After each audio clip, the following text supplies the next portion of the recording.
Revise, rework, rewrite. That is my note of instruction for today. It is day number 137, and I am Anna Delman on a journey to 365 days of personal note writing. My instruction for today, as I've said, is revise, rework, rewrite. And why did I need to do that? The past few days, my mind has just been not looking at the bright side of what I know to be true about life. I've allowed myself to be distracted. I described it to a friend as I think it's just plain old-fashioned spiritual warfare. But even just saying it that way as a passing comment is really not focusing correctly on the reality of what that experience can do to you, friends, and what it can do to me. When we do not grip spiritual warfare, as Ephesians 6 teaches us, we need to put on the helmet of salvation. It starts, friends, with what we think about. Proverbs 24:3 and 4 are my life verses. It's through skilled knowledge that we get the wisdom to be able to allow the changes to become down to the acute part of who and what we are. I took my mind off the focus, and that is wrong. When you know what your calling is to be focused on that and you don't, friends, it becomes to oneself your personal sin, and we need not to be caught up in that. So I need to revise my 365-day progression. I need to rework it to be more practical for myself, and then I need to rewrite it in my heart, in my understanding, and if need be, more definitely in a disciplined way on notes, and make sure that I stick to them. So when you are revising, reworking, and rewriting, friends, we need to put the guardrails up so that we don't fall off and get caught up in negativity again.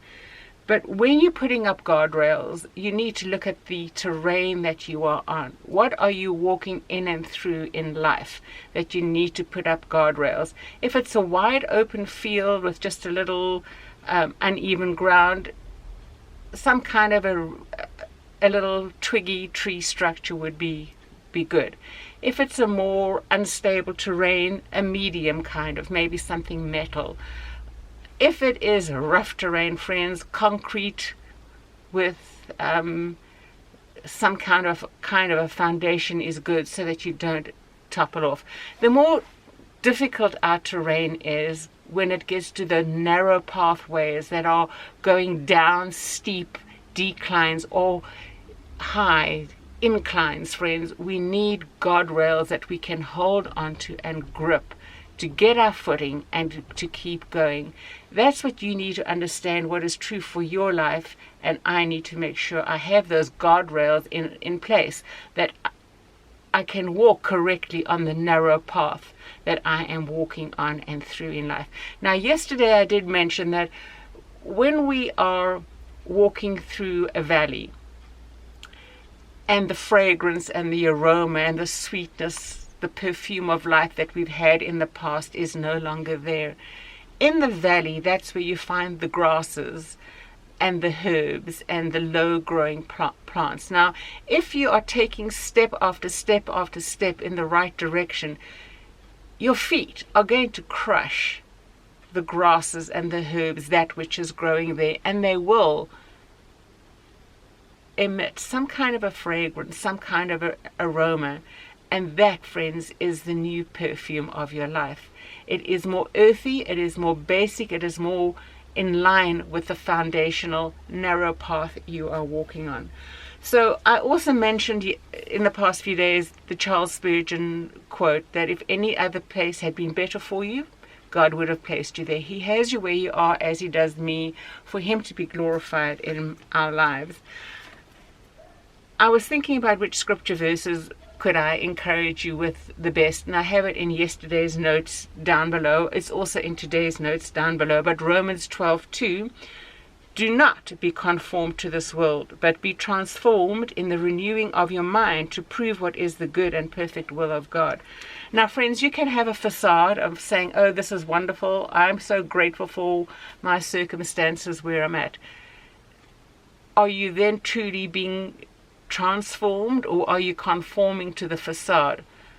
for me to sit here and be transparent and say, I've had a few days where it's not been too rosy. My view of my circumstances has not been what it ought to be to glorify God. It's because I took my eye off what is true about life.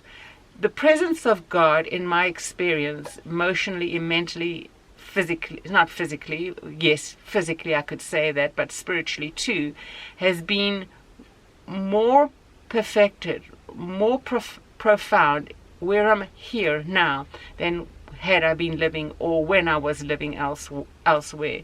It becomes more down to the nitty-gritty. How easily I forget what God has brought me through, particularly over the past 5 years. Now, friends, when we're having a melancholy moment or when we are feeling a little bit down in our lives, we need to consider what is true about that. Is it something that is just a mental, emotional, spiritual, downcast moment, or is there something beneath that that can make us feel low, but it truly is a health criteria that we need medical attention? Make sure that you know the difference. I sometimes forget that the physical does impact the spiritual.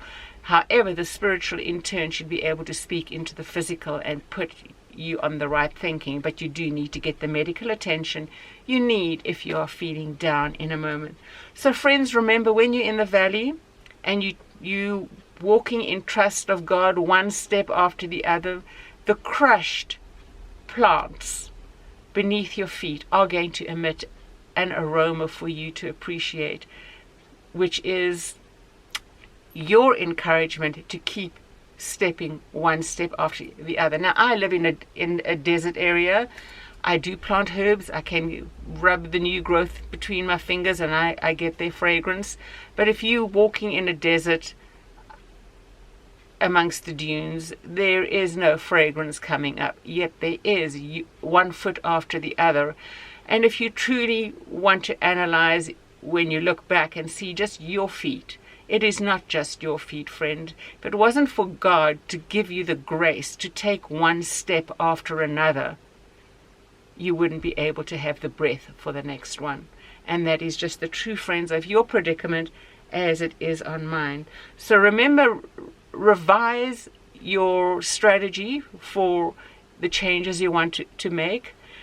Rework it. If something's not working out and not of benefit to you, that means you need to change it and then rewrite it. Remember to put the guardrails in place.